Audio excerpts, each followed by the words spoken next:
Dorina crossing এবং ঘড়ির কাঁটা বলছে এখন সকাল 9:30। কিন্তু ভিড় দেখে মনে হচ্ছে আর হয়তো কিছুক্ষণের অপেক্ষা, সত্যিই তো কিছুক্ষণের অপেক্ষা।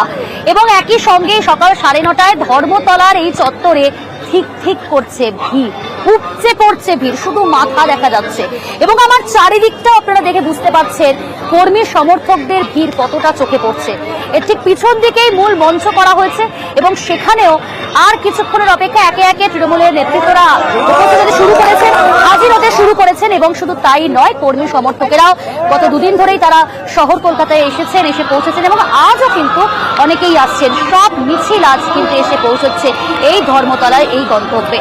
এবং সব মিলিয়ে আমরা নানা জায়গার খবর, নানা জায়গার ছবি তুলে ধরছি। হাওড়া হোক, শিয়ালদা হোক, ধর্মতলা মূল মঞ্চ, যেখানে থেকে বিভিন্ন জায়গার ছবি কিন্তু তুলে ধরছি আপনাদের সামনে। তবে এই মুহূর্তে আমাদের সঙ্গে রয়েছে আবির। 21-এর পর 24 লোকসভা নির্বাচনেও জাতীয় স্তরে বার্তা পৌঁছে দিতে পেরেছেন বিজেপি বিরোধিতার ক্ষেত্রে। আজকের 21-এর মঞ্চ থেকে নতুন কি বার্তা দেবেন জাতীয় স্তরের জন্য তৃণমূল নেত্রী?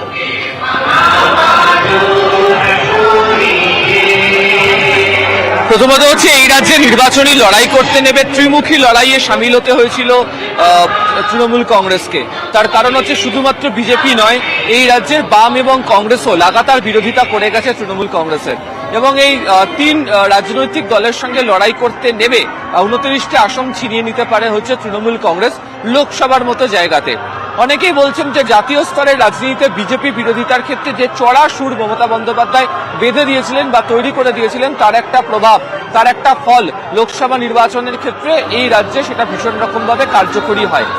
তবে রাজনৈতিক বিশ্লেষকদের মতে তৃণমূল কংগ্রেসের এই ভালো ফল হওয়ার পিছনে প্রথম এবং প্রধান কারণের যেটা জায়গা, সেটা হচ্ছে সাংগঠনিক যে শক্ত যে বুনট, সেটা তৃণমূল কংগ্রেস বরাবরের জন্য বজায় রাখতে পেরেছিল এবং সেটাকেই ক্রমাগত বৃদ্ধি করতে পেরেছে।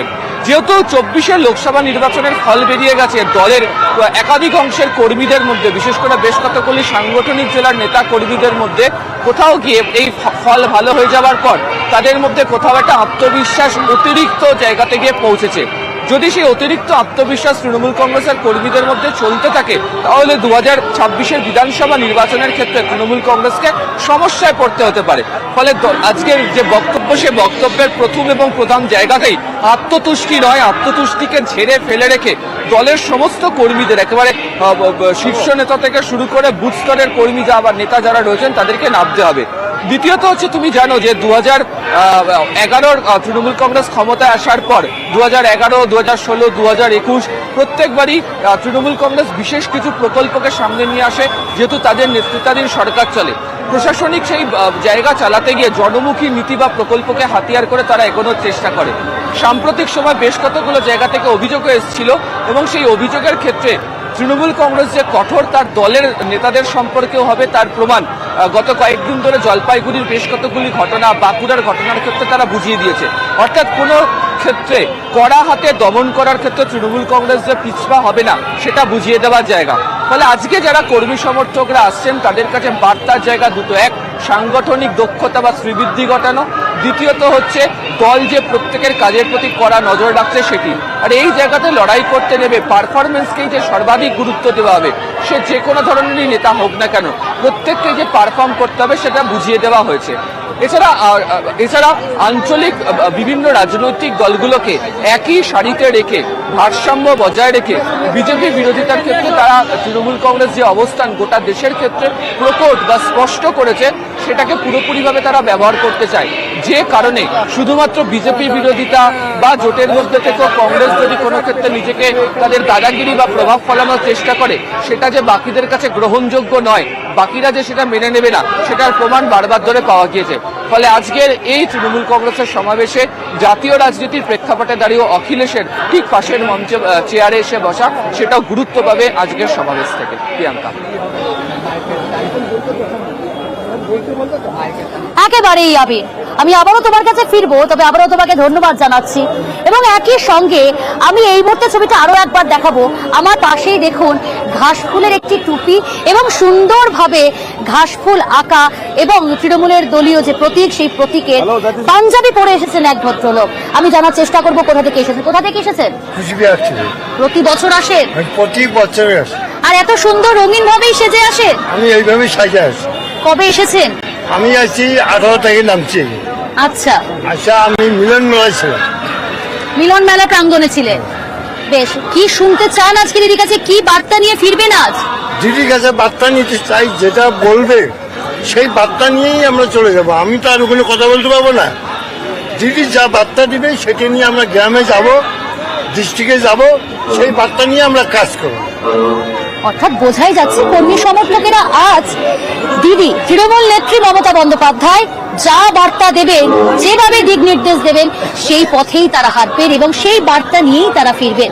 এবং তারা যেমনটা বলছিলেন, আজকে হচ্ছে কোথাও যেন আজ বিজয় উদযাপনের দিন, কারণ লোকসভা নির্বাচনের সাফল্য লাভ এবং শুধু তাই নয়, আগামী 2026 বিধানসভা নির্বাচন, সেই নির্বাচনেও কিন্তু একই সঙ্গে কোথাও যেন সেতু বন্ধনের সভাও হতে চলেছে আজকের এই 21শে জুলাইয়ের মঞ্চ।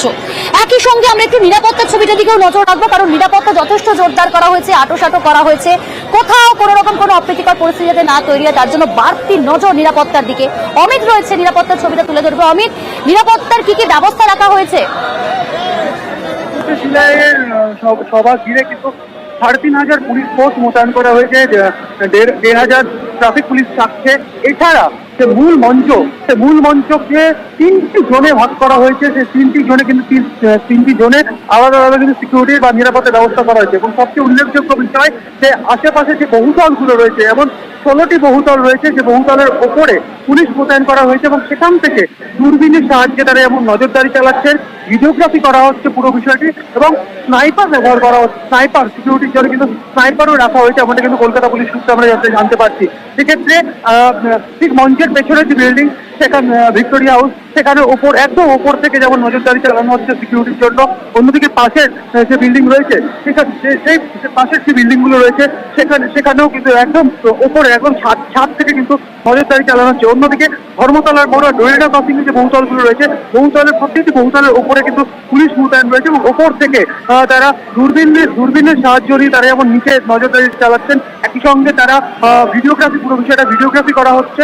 অন্যদিকে নিচেও প্রচুর সংখ্যে পুলিশ মোতায়েন রয়েছে এবং যে বিষয়টা বলছিলাম যে 3,500 পুলিশ কর্মী কিন্তু মোতায়েন করা হয়েছে। এবং যে মূল যে মঞ্চ, সেই মঞ্চকে 3টি জোনে ভাগ করা হয়েছে। সেই 3টি জোনে আলাদা আলাদাভাবে কিন্তু সিকিউরিটি দায়িত্বে ডিসি পদমর্যাদা অফিসাররা রয়েছেন, ইন্সপেক্টর রয়েছেন, সাব ইন্সপেক্টর রয়েছেন, অ্যাসিস্ট্যান্ট কমিশনার পদমর্যাদা অফিসাররা রয়েছে। অন্যদিকে যে বিষয়টি বারবার উল্লেখযোগ্য যে এবারের বিষয়, সেক্ষেত্রে যে বহুতলগুলো রয়েছে এবং 16টি বহুতল, সেই 16টি বহুতলের ওপর থেকে নজরদারি চালানো হচ্ছে। দূরবীনের সাহায্যে তারা এমন নিচে নজরদারি রাখছেন। একই সঙ্গে স্নাইপার ব্যবহার করা হচ্ছে সিকিউরিটির জন্য, এমনটা কিন্তু কলকাতা পুলিশ সূত্রে আমি জানতে পারছি।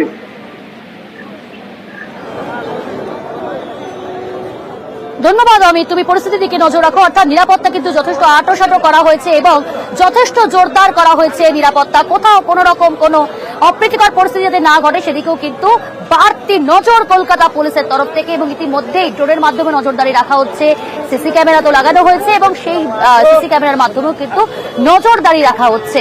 এবং এই মুহূর্তে বিভিন্ন ছবি আমরা তুলে ধরছি আপনাদের সামনে, বিভিন্ন প্রান্তের ছবি তুলে ধরছি আপনাদের সামনে। এবং আমি তো রয়েছি একেবারে স্পট ধর্মতলা থেকে, আমি সরাসরি আপনাদের সামনে তুলে ধরছি নানান রঙিন ছবি। এবং শুধু তাই নয়, কর্মী সমর্থক যারা দূর দূরান্ত থেকে এসেছেন তাদের বক্তব্য তুলে ধরছি, তাদের কাছে শুনছি যে তারা কেন এসেছেন, কি বার্তা শুনতে চান, কি নিয়ে ফেরত যেতে চান। আরো একবার কথা বলার চেষ্টা করবো। অনেকে রয়েছেন, অনেকেই ভিড় জমিয়েছেন, কারণ মাথায় ভিড় উপচে পড়ছে এখানে কর্মী সমর্থকদের। কোথা থেকে এসেছেন? সালার মুর্শিদাবাদ। প্রতি বছর আসেন? প্রতি বছর আসে। কখন পৌঁছলেন, কবে এসেছেন? আমরা কালকে রাত্রে পৌঁছেছি। আর আজকে এলেন, কি নিয়ে ফিরতে চান, কি বার্তা নিয়ে ফিরবেন? আমরা রাজ্যের উন্নয়ন নিয়ে বা ভালো নিয়ে ফিরতে চাই। মমতা বন্দ্যোপাধ্যায় যে দিক নির্দেশ বেঁধে দেবেন, সেই দিকেই আপনারা হাঁটবেন, সেই পথেই আপনারা হাঁটবেন, তাই তো? আপনিও কি মুর্শিদাবাদ? না না, আমরা কোথা থেকে এসেছেন? বাঁকুড়া। বাঁকুড়া থেকে। কবে এসেছেন? কালকে এসেছি। প্রতি বছর আসেন? বছরই আছি বাঁকুড়া। অর্থাৎ বোঝাই যাচ্ছে বিভিন্ন জেলা থেকেই কিন্তু কর্মী সমর্থকেরা আসেন প্রতি বছরের মতো।